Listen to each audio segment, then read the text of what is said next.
This is CBC Vancouver News.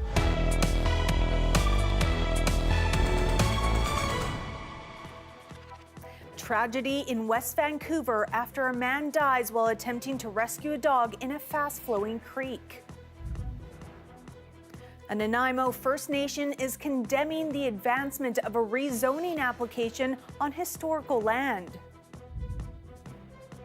And the return of the Cloverdale Rodeo was met with some opposition from protesters worried about animal treatment.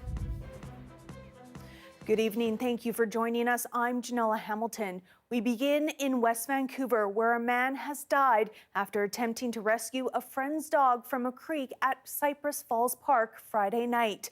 As Michelle Gomez reports, experts say it's a sobering reminder about the dangers of fast-flowing waters this time of year.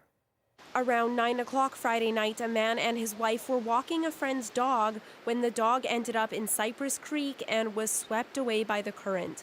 The man then tried to rescue the dog, but both drowned. It's the most horrendous thing that could ever happen to a family. So, to lose obviously a very well-loved gentleman, and it was extremely traumatic for the family and everybody concerned. West Vancouver police responded alongside fire and rescue personnel. They were not able to retrieve the bodies until Saturday morning. It's actually quite a steep bank into the creek in that area. So they attempted to access the area just downstream where everything kind of pools as a whirlpool area. But they weren't able to safely access that. West Vancouver resident Suzanne Zier walks her dog on the trail almost every day. She says she's seen dogs trying to jump in the creek many times before. It's tricky. It's a little bit dangerous and people underestimate. The current is brutal. Zier says she's trained her dash hound, Ottalia, to stay at her heels during walks. She suggests dogs near the creek should either be leashed or well-trained. And the dogs get hot, they jump into the river. Water! And sometimes even with all your training, all your best attentions, they jump in. Markey says it's normal for creeks to flow rapidly this time of year as warm temperatures speed up snowmelt. West Vancouver currently does not have a high stream flow advisory, although most of the province does. I never see the stream like that, so high and very high speeds, and we wanted to picnic, and we didn't want it to be too close of the water because of the dog, because it was dangerous. Markey says if an animal falls into rapidly flowing water, to immediately call 911 and try to help from the creek bank. So following the animal down, encouraging it to fight its way to the bank and climb out, but absolutely not to enter the water. For the family's privacy, police say they are not revealing the man's identity, but confirmed he was in his 40s. Michelle Gomez, CBC News, Vancouver.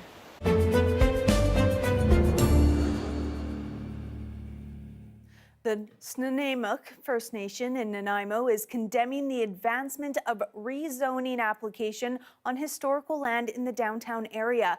As Claire Palmer reports, the nation is urging the city and developers to come together in hopes of finding a solution. Nanaimo is one of Canada's fastest growing cities. With that growth comes a push for new development. One of those projects is headed to public hearing for a rezoning application. However, the Nanaimo First Nation is voicing their concerns. The area in the application is the site of the historic village of Swacom. The nation says this land is protected under the Nanaimo Treaty of 1854 and is a significant archaeological site. Erilyn Joseph is a counselor for the nation and executive advisor to the chief. She says the nation has not heard from the developer and the city has yet to provide any answers. What we receive from the developer and the city is slamming the doors shut.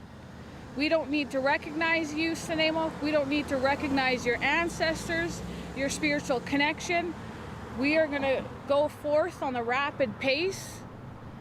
And that solution, quite frankly, is an extinguish-based approach of our people and our connection. That's something we cannot support. The nation previously voiced opposition to the plan in October 2022. The rezoning would facilitate a mixed-use residential, commercial, and hotel development and subdivision on the land.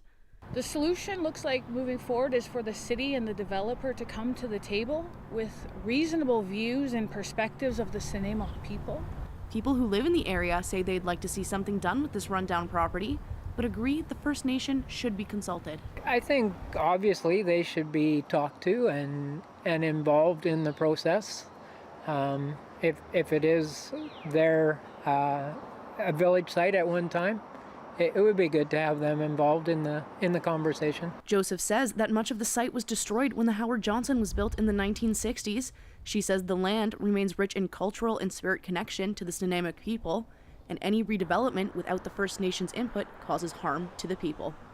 And our people are upset and urging our Nanaimo government to stand up and stand beside our ancestors and be the voice of our people to share the significance of our village site here.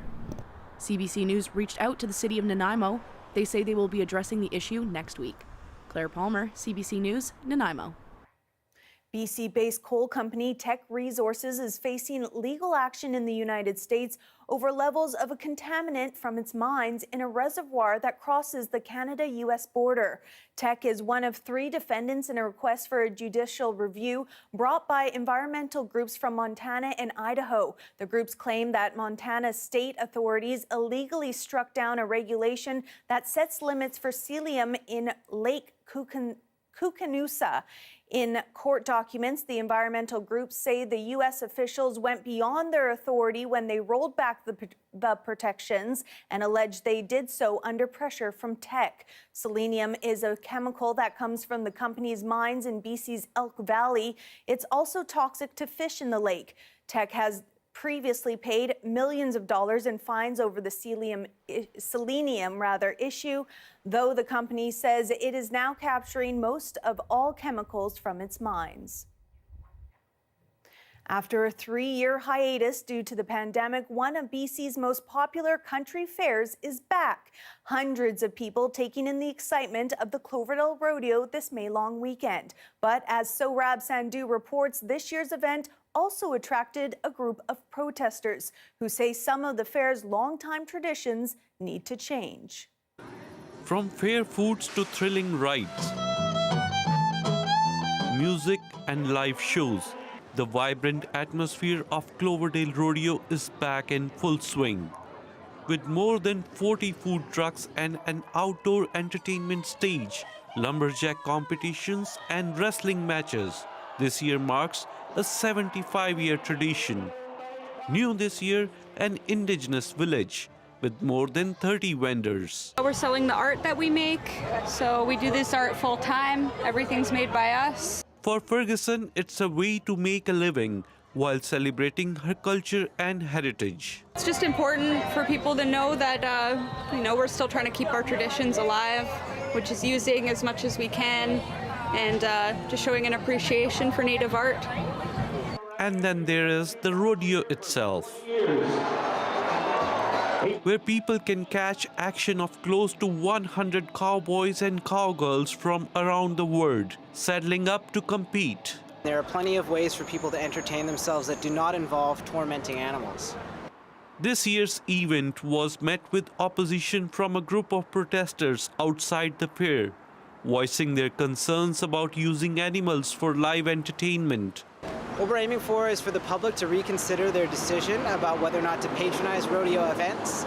We want to promote more moral consideration for animals. We want to show people that animal suffering matters and that they have to think carefully about how they treat them.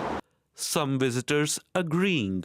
Didn't buy tickets to the rodeo because I don't like seeing abuse to animals because I love animals. Fader says they're not against the event, but rather the treatment of some of the animals. CBC News reached out to organizers of the Cloverdale Rodeo. They did not respond by deadline. The event wraps up Monday. Sohrab Sandhu, CBC News, Surrey. A group of ocean swimmers is calling for improved safety measures after a yacht entered the swimming zone at Kitsilano Beach Wednesday, narrowly missing swimmers. There's been an increase in motorized boats and motorized aquatic vehicles coming into swimmer areas because the white markers are missing or there's not enough in the water. They've drifted away or been stolen or taken out. McCallum fears someone is going to get seriously injured because of the lack of buoys in the water, marking no-go areas for boaters. In a statement, the Vancouver Park Board says it is responsible for installing and maintaining the markers, but only as a courtesy, adding swim zones are not enforced by any level of the government and no regulations exist to prevent boaters from entering the designated areas.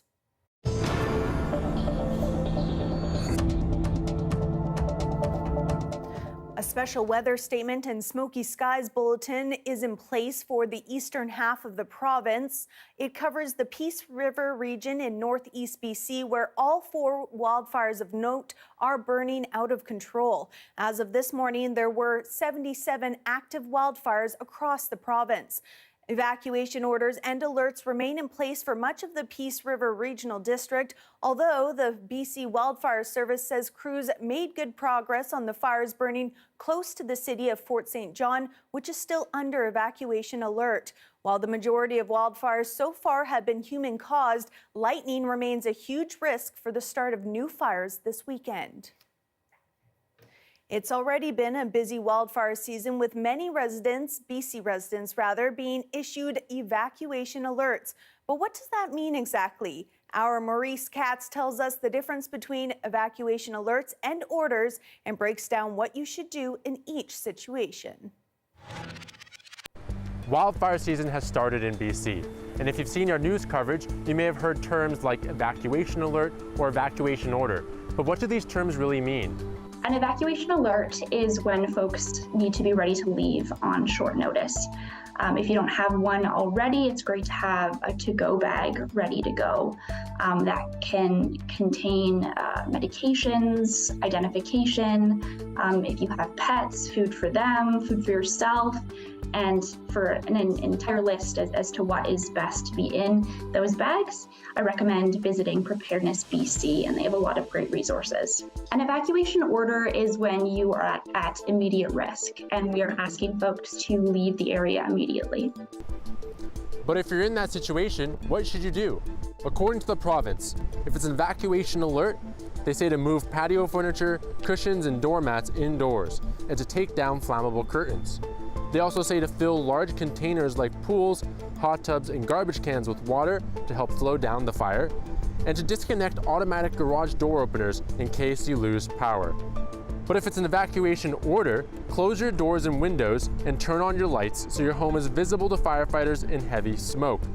Then follow all official directions and evacuate using the route they've identified. To the Okanagan now, where wineries are getting a little extra help from the federal government to recover from last year's damaging cold snap. Farm Credit Canada announced it will extend short-term credit and payment deferrals to those in the industry. Growers are forecasting a significant drop in grape production after a prolonged cold snap over the winter damaged buds and vines at vineyards across the Okanagan Valley, the province's main wine-producing region. Some vineyards say they are facing a 56% reduction in yield. Wine Growers BC says this is a part of the extreme weather event trends impacting grape production in recent years.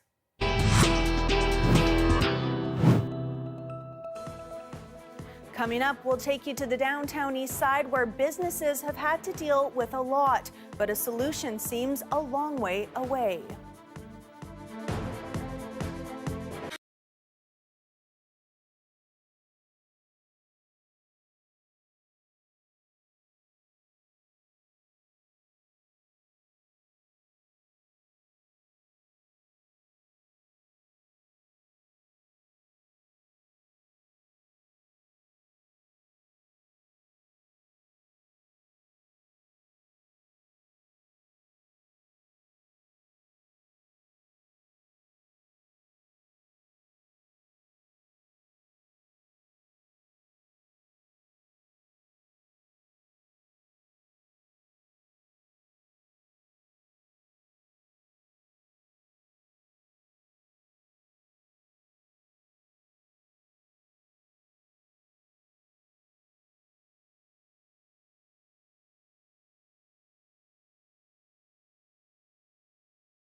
From tents on the street to frequent break-ins and wary customers, businesses in the downtown Eastside have had a lot to deal with. And as Leanne Young reports, a solution seems a long way off. She hits the streets to speak with business owners and those who call the neighborhood home.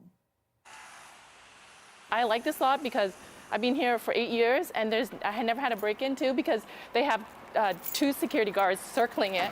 It says no pedestrians, but this is the safe way, so we're gonna pop on this side. Why do you take the ramp instead of the stairs? The stairs have people who do drugs in there, but groups of them at times. Can you just walk me through a little bit, like kind of what goes through your head every morning as you're making this walk? So kind of just walk really fast, watch on the ground so there's no like feces, needles. We lock the doors now. We used to leave the doors open all the time. Since the tents have been removed, what have you seen? Do you feel like things have improved for you? No, definitely not. It's increased. Like I was saying, one of our girls here on the way to work one morning ran in. There was a guy, no clothing, and it was like a movie for her because she had to run in and lock the door. And as she was doing it, he tugged at the door. And over the last 8 years, how have things changed? You know, why are you still here in this location? Because it's our job, right? We have to pay the bills. All the girls, we all love what we do. Our clients love us. It wasn't like this. When we opened it in 2015, the vibe was there, you know, the streets, tourists, everything. But after that, you saw it just dropped. From your perspective, what do you want to see changed? The mentally ill, the drug users, they need help. Focus on that. And anybody who's committing crime, they should be taken care of too. There should be a consequence for that. Hello. Hi, Rasa. How long has your business been open? 1 year and a half. I expect to do better than what I do here. My food is perfect. Every customer are saying that, but I don't have lots of enough customer, I mean. So why? Because of the neighborhood. Because lots of stranger people are coming in and then interrupting us and then stealing everything.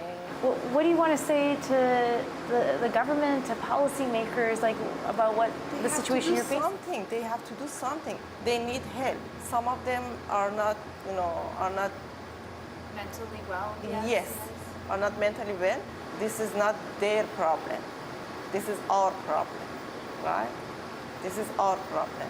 What can I do? Nothing. I just can give the food, a free food, kind of like, but they don't need food. They need a space to live. They need home. You're usually kind of around this block? Yeah, I'm here every day, 11 to 4. So I'm curious to know, because like some of these businesses, they say they're happy to be here. They want to support the community as well. Do you ever frequent Some do, some don't. I get along good with this laundromat guy here. A lot of people hate him because he charges a lot. But I am kind of working, I sell an illegal substance, but I always carry under what the legal limit they say is now. Right. But that's only to keep my girlfriend off the corner. I work so she doesn't have to. Is it hard to try and coexist with businesses? I mean, people shouldn't be allowed to go into businesses and cause a scene and stuff. They should. There's a street Kermit the Frog just got $100,000. Hey, keep walking, man. There you go. I know him. I see him all the time. I think that kind of interruption is exactly kind of what some of these business owners say. Right? Yeah. But he's drunk, right? He's an alcoholic. I've never seen him drunk this early. So, I mean, that's kind of the way to deal with it. It's just to encourage people to move along, right? Yeah, there's no reason that people, you can't still not do the right thing. Do you ever worry that you're like making other people feel uncomfortable? I hope not. I try not to. I'm polite to people all the time. When I see, whenever there's cruise ships in town, so there'll be a lot of tourists and stuff walking around. Especially if they have kids, I try and make sure they don't go turn right. You know what I mean? Yeah. I do my best to make sure they don't go down that way. Do you think it's possible for like businesses to have a healthy, healthy business while still being down here? As long as these streets down here are going to be flooded with crystal meth, the problem of people causing scenes and freaking out periodically is not going to stop. So Justin gave us some insight into why people, who are having episodes, whether it be mental health or when they're using, they go into stores and they kind of cause a fuss sometimes. So, you got any thoughts on that? I really think some still didn't really have any control over it. I personally don't do stuff like that, but I know a lot of my friends that have been wired to drugs for a long time. They're just not the people that I grew up with anymore. They get sleep dep, right? Sleep deprivation, yeah. They don't sleep for days, and then it's irreversible damage, right? Drugs do to your brain. So once you get to that point, it's kind of like, it is what it is, and they go and they don't realize you can't really fault somebody like an insane person for doing insane things because they don't have no control over that. Here we have a live shot of downtown Vancouver facing the brand new Amazon Hub building. Coming up, we'll get a sneak peek inside. Stay with us.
Well, you may have noticed the former post office in Vancouver has taken on a new look.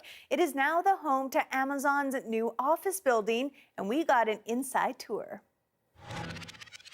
Before we get started, I have to say this is one of the most ambitious heritage restoration redevelopments in Canada. It was the center of, you could argue, all communication for Western Canada starting in the 50s as a post-war effort. The rumors are true. There was a conveyor belt, a tunnel that ran from the northeast corner of the site to the harbor. And what we're trying to display in this is that we've kept the most important parts, we believe, which we're calling the podium, which is this portion here. This has stayed intact. We've done nothing but change glass, improve frames, make it more sustainable. From this level down to grade, we've made it more open, more inviting, so our principal tenants like Amazon, our retail tenants, and more importantly, the public, the community can come and be part of this building and see right through it. We like to use the term visibly porous. It's 1.1 million square feet of office, about 185,000 square feet of retail space, F&B, food and beverage. So welcome to the retail concourse. So a couple of really important things we think. Our principal tenant, Amazon, has a lobby here. They have a lobby at the far east corner as well. Their team is able to come through this space, 3 levels of F&B. It's actually 3.5 levels of F&B that they can partake in. They can mix with the community. The community can flow through these doors and join. You can see we put an open glass expression on this side so we can connect the street to this space. It's a very public space. It's a vibrant community hub that allows our principal tenants, our retailers, and the public to mix, entertain, either stay here for a while or come here and then go somewhere else on their way through the city. We think this is really important and it's game changing. So one of the major artworks that we restored, in addition to the postman, is Paul Kuba's Woman with Child. Paul did this as hand cast tiles. So they're hand cast, handmade tiles. Every one of the tiles is different thickness, size, and shape. So we've lovingly had it taken away. The conservator team is inside doing their thing. As you can see the tape, we're getting ready to grout around the tiles. We've been waiting for this for years to be restored and to come back up. That is your late news for this Saturday. Thank you so much for watching. For news at any hour, head to our website, cbc.ca/bc. Have a great night.